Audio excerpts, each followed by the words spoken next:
We were in some big shot's office one time, and whenever Jerry or Richie would make a comment or ask a question, the guy behind the desk would look at me and answer it.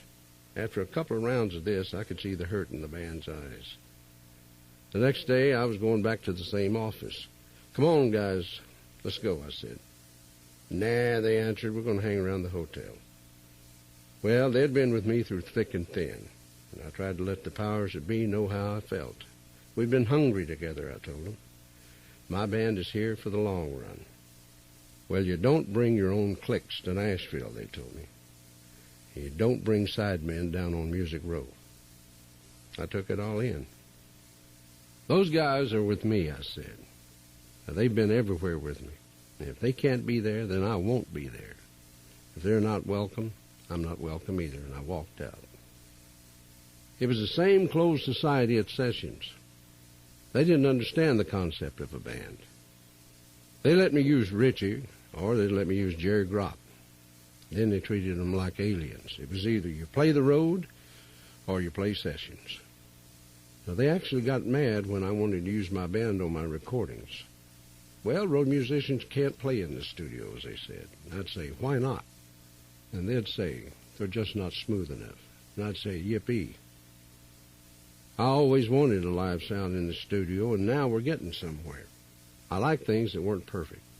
It was okay for microphones to leak into each other like on a stage performance, and I wanted to hear Richie's foot drum loud and clear. I wanted to feel some excitement. I could never play with a band that moves on the beat or under the beat. I couldn't get into it. It had to be on the edge. My music is built on the edge. That's the rock and roll in me, I guess. When I'd hear it on the beat, it felt like it was dragging. I needed it to push. Now, the Wailers may not have been the greatest musicians in the world, but neither was I. And neither was that slick shit I was hearing. It about wore me out. I couldn't even find a place to come in.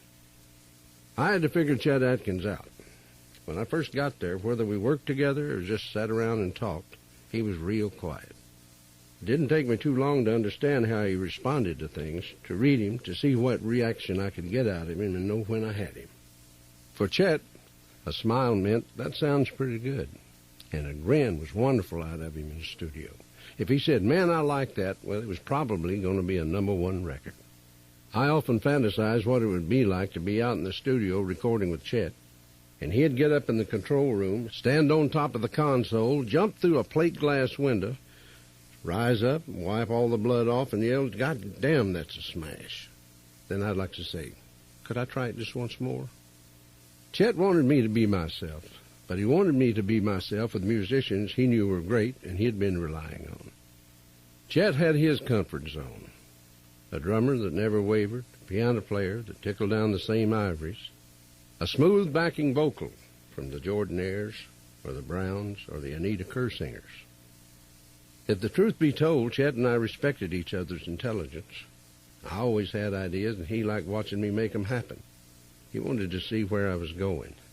Now, I didn't know how much room he gave me until he used me on some sessions playing 12-string guitar. I watched these other artists who would bring nothing to the table. They just went in there, and Chet had to do all the work, arranging and everything. They were just standing around waiting for a chance to sing. Gradually, though, I think I made Chet nervous. It was drugs more than anything. He did not understand drugs, and he didn't understand people on them. Chet didn't want to understand. He'd been through Don Gibson and Roger Miller, and here I come. Chet come from East Tennessee, where they drank moonshine all the time. Now, when he thought high, he thought whiskey. I'm sure he never took a pill in his life. "I think you got just so many beats in your heart," he'd say, "so why shorten them?" Dropping by to see Chet was like sticking my head in the jaws of a lion. I do have to give him credit, though, for patience. He could have said, "I'm not going to mess with you. You're out of here."